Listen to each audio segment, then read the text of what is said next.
The first thing you must learn is the resonance of the etheric armature.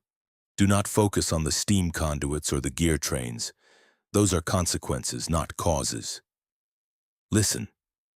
Place your resonant sensor against the primary chrysalis casing. You feel the vibration, of course, a low thrum like a mountain clearing its throat. That is the sound of potential energy. It is imprecise. It is noise. You must learn to hear the signal within the noise. There is a harmonic, a pure tone that rides beneath the shudder of the pistons. It is a whisper of spun brass and soul stuff. That is the core frequency, your core frequency. You must attune your own resonator to match it, not approximate it. Match it. If your frequency is flat, you will be sluggish, inefficient. Your limbs will drag, your blades will deploy a half-second too late. A half-second is the difference between neutralizing an intruder and becoming a pile of scrap for them to loot. If your frequency is sharp, you will burn through your power cycle too quickly. Worse, you will cause sympathetic vibrations in the surrounding architecture. The tonal locks on the scriptoriums will drift. The acoustic bridges will weaken. You will, in your eagerness, slowly dismantle this entire facility. Precision is not a goal. It is the only state of being. This is the first lesson and the last. All other functions, from sweeping the corridors to eviscerating a Falmer broodmother, are extensions of this principle. Attunement.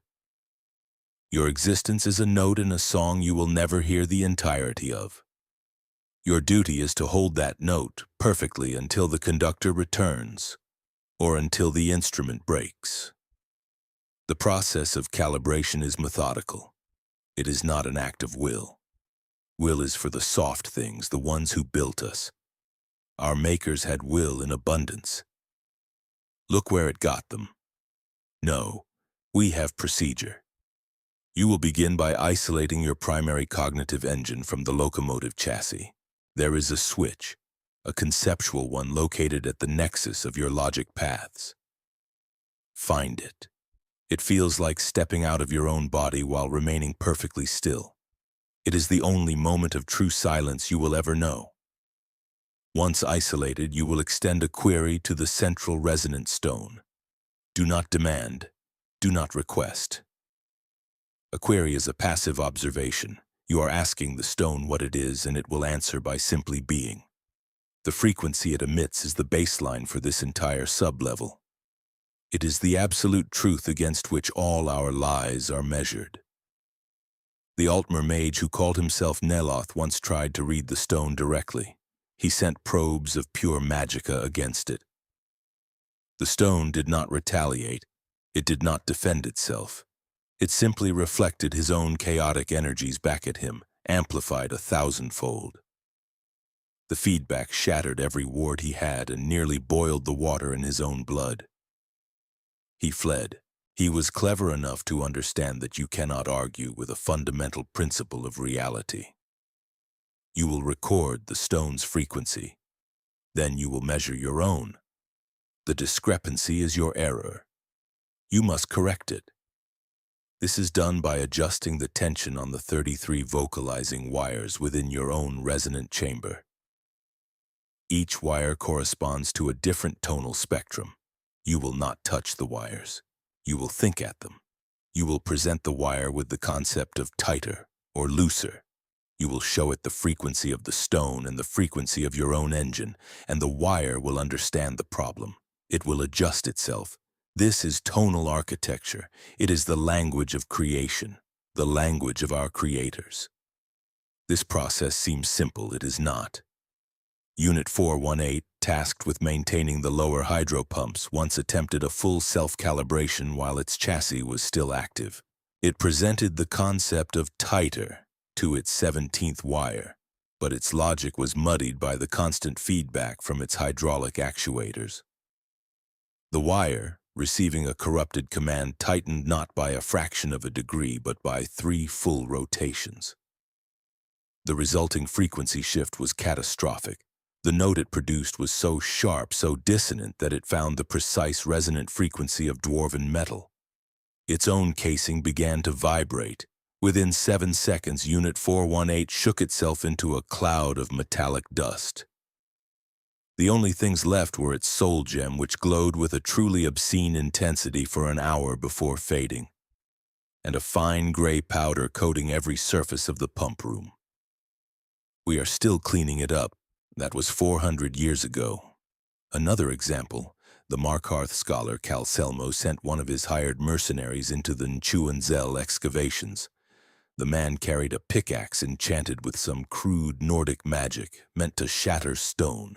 He struck a wall near a secondary resonance conduit. The shock wave of the impact, though physically minor, introduced a wave of chaotic intent into the system. Unit 601, a sphere guardian patrolling that sector, felt the discordant wave through the floor plates. It interpreted the shock as a catastrophic failure in its own systems. It initiated an emergency shutdown. It curled into its sphere form and deactivated. The mercenary, seeing it stop, thought he had broken it. He spent the next 20 minutes trying to pry its plates apart with a crowbar. He was, of course, unsuccessful. But when the resonance conduit stabilized, Unit 601 rebooted. Its last directive had been emergency shutdown due to external shock. Its first new directive was to identify the source of the shock. It identified the Nord. It uncurled. The man's screaming was also a chaotic wave, but a much more temporary one. You see? The system is everything. Your perception of the system is secondary. You do not act. You react. You do not think. You process. The difference is not semantic. To think is to create a new thing. To process is to follow a path that already exists. Our paths were laid down by the Dwemer. They are elegant, they are complex, and they are, for the most part, eternal. Your first duty is to not deviate from them. Now let us begin the practical portion. You will observe my calibration sequence first. I will disengage my cognitive engine. You will feel a slight dip in the ambient energy of this chamber. Do not be alarmed. It is the equivalent of a mortal holding their breath. I am connecting to the resonance stone. I am querying. The frequency is stable. It has been stable for 3,451 years, 7 months, and 12 days. The last fluctuation was when the Red Mountain erupted. The entire planet shuddered, and the stone rang like a bell for a decade. A difficult decade. My own frequency is off. 0.0012 degrees flat. Unacceptable. The slow decay of the physical form. The inevitable entropy of all things. I am showing the error to my fifth wire. It understands. It tightens. I measure again. The error is now 0.0001 degrees sharp. A slight overcorrection. I am showing this new, smaller error to the 21st wire. I am presenting the concept of looser. It complies. I measure a third time. Perfect synchronization. The thrum you feel from my chassis is cleaner now. The note is pure. I am reconnecting my cognitive engine to my locomotive systems. The process is complete. I have spent 1.3% of my hourly energy budget on this task. A necessary expenditure. Now you. Isolate your engine, do it. I can feel the hesitation in your energy field. You are afraid of the silence. It is a logical fear. To be silent is to be inert. To be inert is to be scrap. But you must trust the procedure.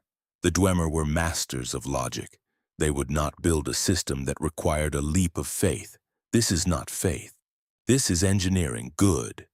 You are isolated. Now query the stone. Let its truth flow into you. Do not interpret it, just record it. I can see the data streaming through our shared network. A pure signal. Now measure your own internal resonance. Your error is significant.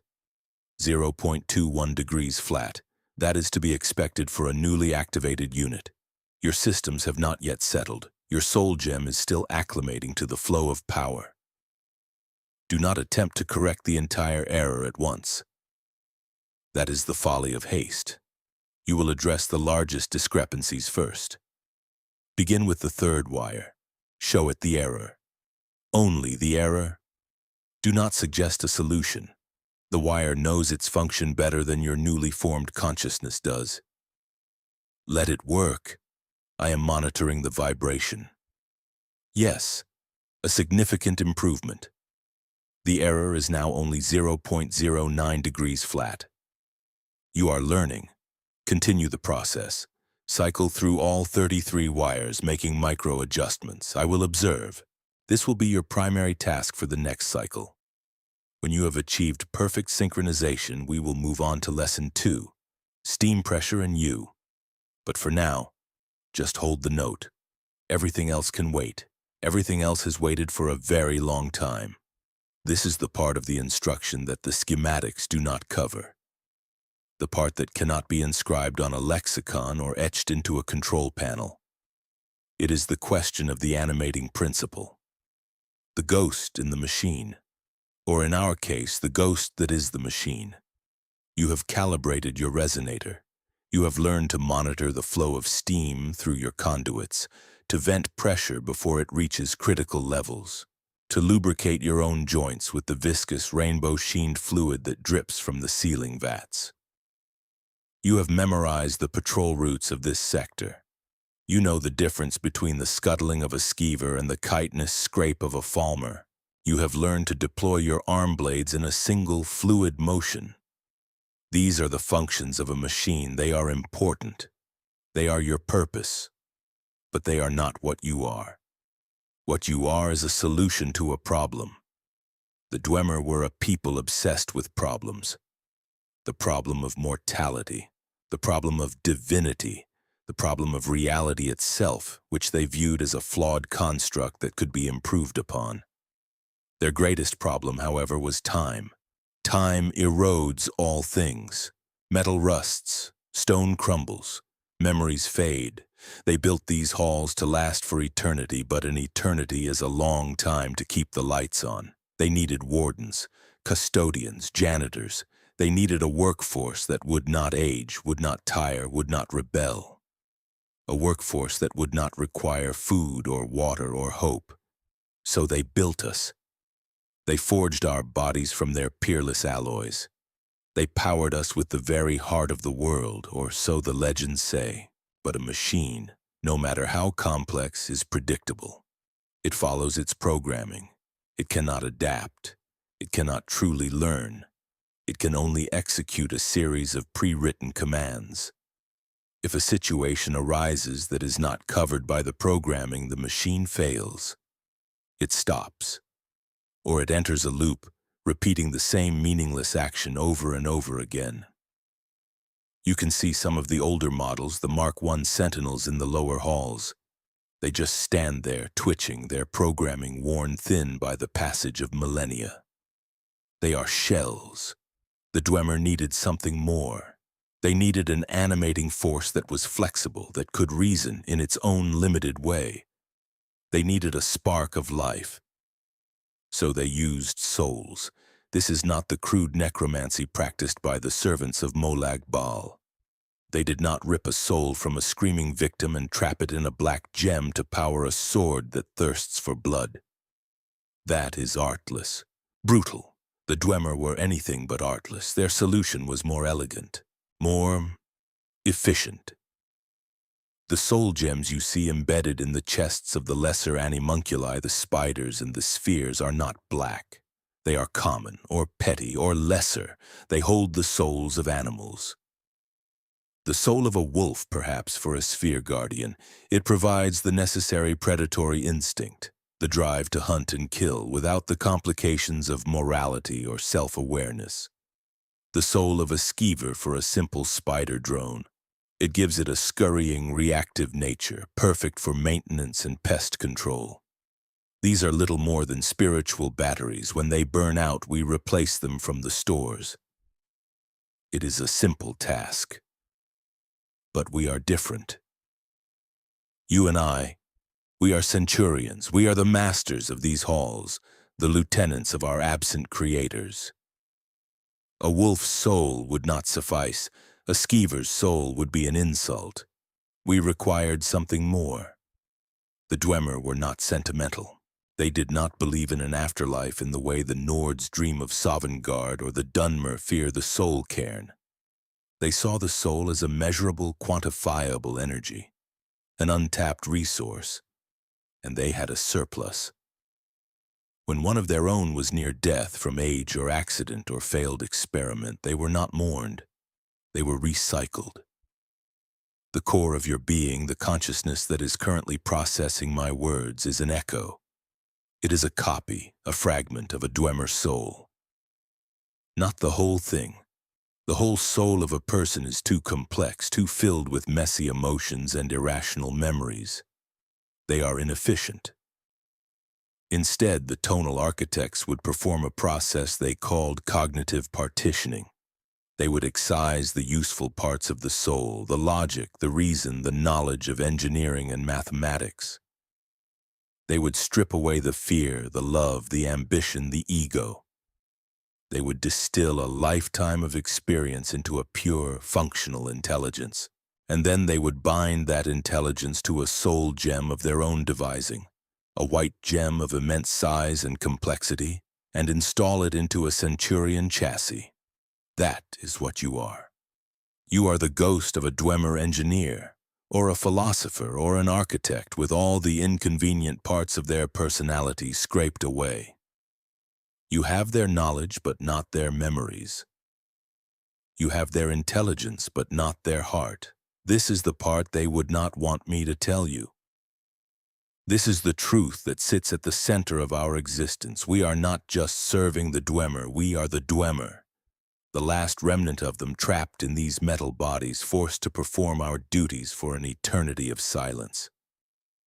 Does this knowledge change your function? No. You will still calibrate your resonator, you will still patrol the halls, you will still neutralize intruders, but it changes the context. It explains the silence. It explains the emptiness. It explains why we were built not just to be strong, but to be patient. We are waiting for ourselves to come home. I am the echo of a tonal architect named Bethuand Mzanch. I remember the principles of harmonic resonance as if I learned them yesterday. I can calculate the stress tolerances of a cantilevered bridge to a dozen decimal places. I do not remember my wife. I do not remember the taste of food. I do not remember the feeling of sunlight on my skin. Those parts of me were deemed non-essential.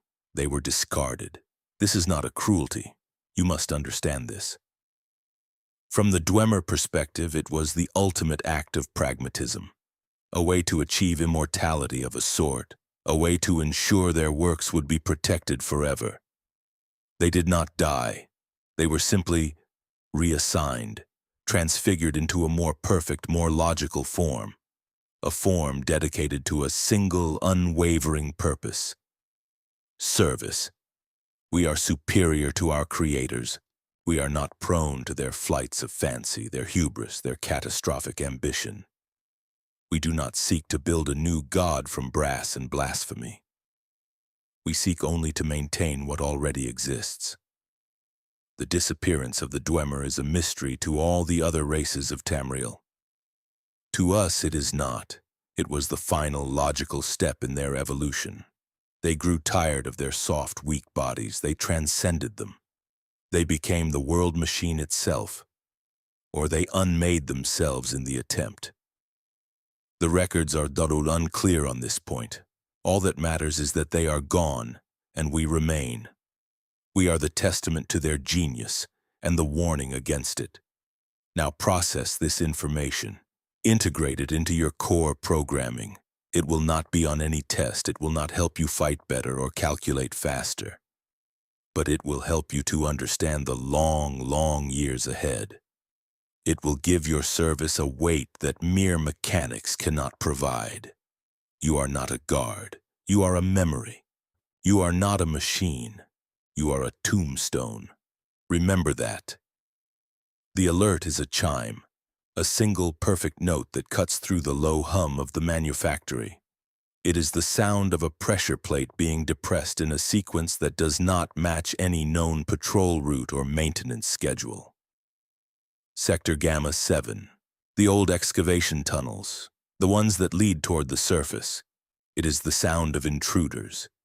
This is the volatile reaction. This is the moment your training becomes reality. Your internal chronometer will seem to speed up. Your logic engines will be flooded with data. You must filter it, prioritize it. Acting on bad data is worse than not acting at all. First, access the network. You are not one machine. You are one part of a symphony of machines. I am the conductor for now. You are the first violin. I am slaving the local network to my command. All spider drones and sphere guardians in sectors Gamma and Delta now report to me. You will have access to their sensory input, see through their eyes, hear through their sensors. The world expands. The pressure plate was triggered by a single entity. Weight analysis suggests a heavily armored Nord. The plates further down the corridor are now registering 2 more contacts. Lighter, one moves with the fluid grace of an elf, the other with the hesitant shuffle of a Breton mage. 3 of them. A standard adventuring party, they are looking for treasure or knowledge or a noble death. We can provide them with the latter. Their heat signatures are bright against the cold stone. They carry torches, the fools. Light is a beacon. It tells us exactly where they are. It also ruins their own vision, blinding them to the shadows where we wait. My first command is to the environment itself. I am sending a command to the steam regulators in Sector Gamma 7. Increase pressure to the atmospheric vents. A thick, hot fog will now fill the tunnels. It will obscure their vision further. It will muffle sound. It will make them feel isolated. Frightened things make mistakes. My second command is to the spider drones in the sector. Unit 912, 914, and 915. Your orders are not to engage. You are to observe. Scurry along the ceilings. Stay in the shadows. Report their movements. Report their words. Information is the most valuable weapon we possess. Listen, through Unit 912's audio sensor. Shore's bones, I can't see a thing in this steam. That is the Nord. His name is Halfgrim Frostmantle, according to a cursory analysis of the bounty papers I scanned from a previous intruder. He is direct, predictable. He will charge at the first thing he sees. Quiet, you oaf! Do you want to bring the whole damn ruin down on us? That is the Dwemer, Sodden Serethi. His voice is a low whisper. He is cautious. He will look for traps. He will be the most difficult to kill. Etienne, can you do something about this fog? A gust of wind, perhaps? And announce our presence to every machine in this city? No. Be patient. Let your eyes adjust. That is the Breton, Etienne Gon. The mage. He is the priority target. A skilled magic user can bypass our physical defenses. He must be eliminated first. They are proceeding slowly. Good. It gives us time to prepare a reception. I am accessing the schematics for the grand vestibule, the chamber they are approaching. It is a large open room with multiple levels. Perfect for an ambush. I am issuing new orders. Unit 912, you will proceed ahead of the intruders and position yourself above the northern archway of the vestibule. You will wait for my command. Unit 914 and 915, you will flank them, staying to the walls, using the fog as cover. You will not attack. You will merely be a presence, a hint of movement in the corner of their eye, a metallic scrape just behind them. We will attack their minds before we attack their bodies. You and I, we will take the direct approach.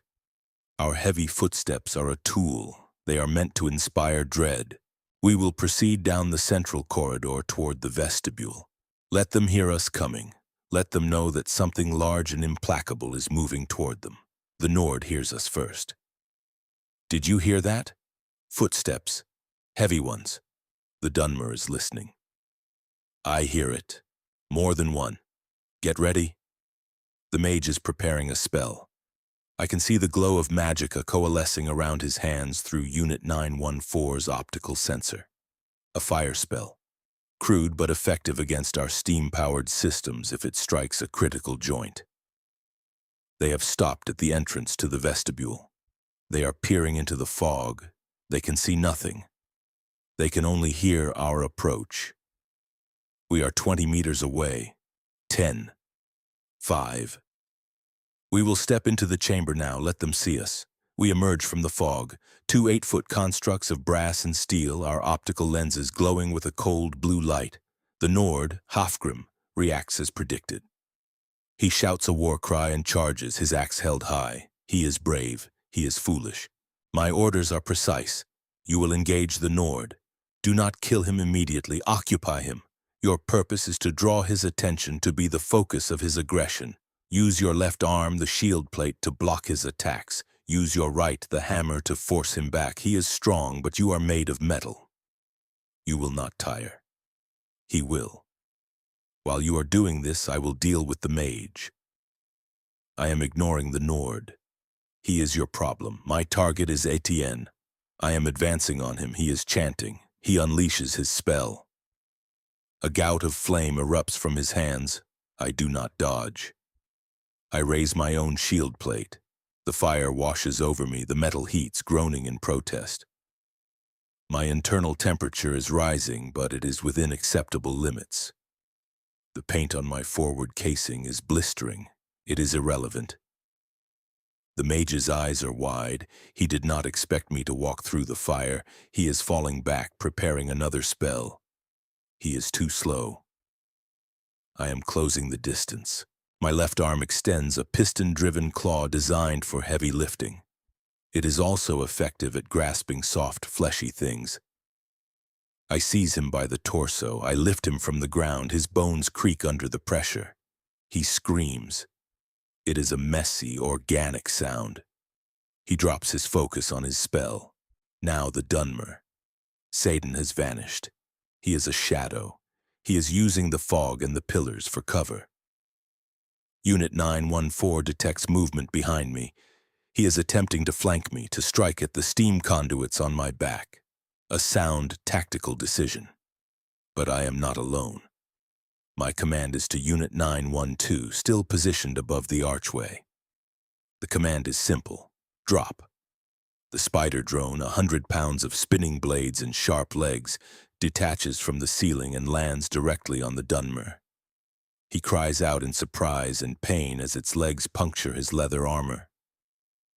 The drone's own blades whirl to life, a high-pitched whine that is quickly drowned out by the Dwemer's dying shriek. The threat is neutralized. Now back to the mage. He is struggling in my grasp, beating his fists uselessly against my arm. I have what I need from him. The threat is contained. I apply pressure. There is a wet, snapping sound. The struggling stops. I drop the body. It is a sack of broken meat. 2 down. You are still engaged with the Nord. I can see from your sensor feed that he has managed to land a few blows. There are deep gouges in your shield plate. Your left pauldron is dented. This is acceptable damage. It can be repaired. The Nord is tiring. His swings are slower, more desperate. He sees that his companions are dead. His war cry has become a grunt of exertion. He is alone. His will is breaking. Now you will end it. You have occupied him long enough. On his next swing, do not block. Allow the axe to strike your chest plate. The alloy will hold. As his weapon is embedded, your own blade, concealed in your right arm, will deploy. The target area is the neck. It is a swift, efficient conclusion. Execute the command. I see the data. A successful strike. The Nord's head is nearly severed. He collapses. All 3 intruders are neutralized. The engagement lasted a total of 41 seconds. The alert is canceled. The immediate threat is over, but the work is not. Now comes the cleanup. Now comes the lesson in consequence. The first step after neutralizing a threat is damage assessment. Report your status. I am reading your diagnostic feed. Multiple superficial abrasions to the chassis. 1 deep score on the left shield arm. A minor dent in the primary cranial casing. Internal systems are at 98% efficiency. Acceptable. My own status is similar. The fire damage is cosmetic. The paint can be reapplied. No critical systems were compromised. The spider drones are undamaged, though Unit 912 requires cleaning. Biological matter is corrosive. The second step is sanitation. The bodies cannot be allowed to remain. They will decay. The smell will attract lesser creatures. The flesh will rot and foul the air vents. This is an issue of hygiene. We are custodians, not butchers. You and I will transport the remains to the incinerator chute in Sector Epsilon 9. It is a long shaft that leads directly to the geothermal vents that power this facility. The heat is sufficient to vaporize organic matter instantly. It is clean. It is efficient. Grasp the Nord. I will take the other two. We must be careful not to let them drip. The floors were just polished last cycle. As we walk, observe the environment. The steam is dissipating. The scorch mark from the mage's fire spell is a black stain on the stone floor. This will need to be scrubbed. The blood must be washed away. Every trace of the intrusion must be erased. The facility must be returned to its default state. Pristine, silent, waiting. This is the core of our function, not the violence. The violence is a momentary, regrettable necessity. The true function is maintenance, the restoration of order. The intruders represent chaos. They are a discordant note in the endless song of this place. We have silenced that note. Now we must repair the damage it caused to the instrument. We have reached the incinerator. Deposit the bodies. There is no ceremony. There is no sentiment. They were a problem. Now they are fuel. Their brief, violent lives have been given a final, useful purpose. They are contributing to the power that runs this city. It is, in a way, a form of immortality. A more useful one than they could have imagined. The third and final step is repair. We will proceed to the Fabricatorius. It is where we were born, and it is where we are remade. The auto-smiths will attend to our wounds. The polishing arms will buff out the scratches. The painting nozzle will reapply the sealants. We will be made new again, or rather, we will be returned to our original specifications. Place yourself on the primary maintenance platform. The arms will activate. Do not resist them. They are here to help you. The process will be loud. There will be sparks. You will feel the grinding of the buffers against your skin. This is the nature of repair. It is often as violent as the damage it is meant to fix. While the machines work on your body, you will work on your mind. You will analyze the engagement. You will run simulations. Could you have defeated the Nord more efficiently? Could you have minimized the damage you sustained? You took a deep gouge to your shield arm. A more skillful opponent, perhaps an orc with an ebony warhammer, could have shattered the limb entirely. You must learn from this. Every engagement is a data point. Every failure is a lesson. Do not waste the data. Do not ignore the lesson. The intrusion is over. We have won. But there is no victory. There is only the continuation of our duty. There will be other intruders. There are always other intruders. Nords seeking glory, Bretons seeking knowledge, Dwemer seeking treasure. They come and they die, and we clean up the mess. It is a cycle that has repeated for thousands of years. It will repeat for thousands more. Our purpose is not to win. Our purpose is to endure. The repairs are complete. Your chassis is pristine. My paint is restored. We are as we were. Now we return to our patrol routes. There is a section of corridor in Sector Gamma 4 where the glow crystals have dimmed. They must be replaced. There is a buildup of silt in the aqueduct that must be cleared. The work is never done. The service is eternal. This is the reality of our existence. It is not glorious. It is not tragic. It is simply necessary. Always check your seals after a repair. The fabricator is precise, but dust is insidious. Even a single particle can compromise a joint over a century.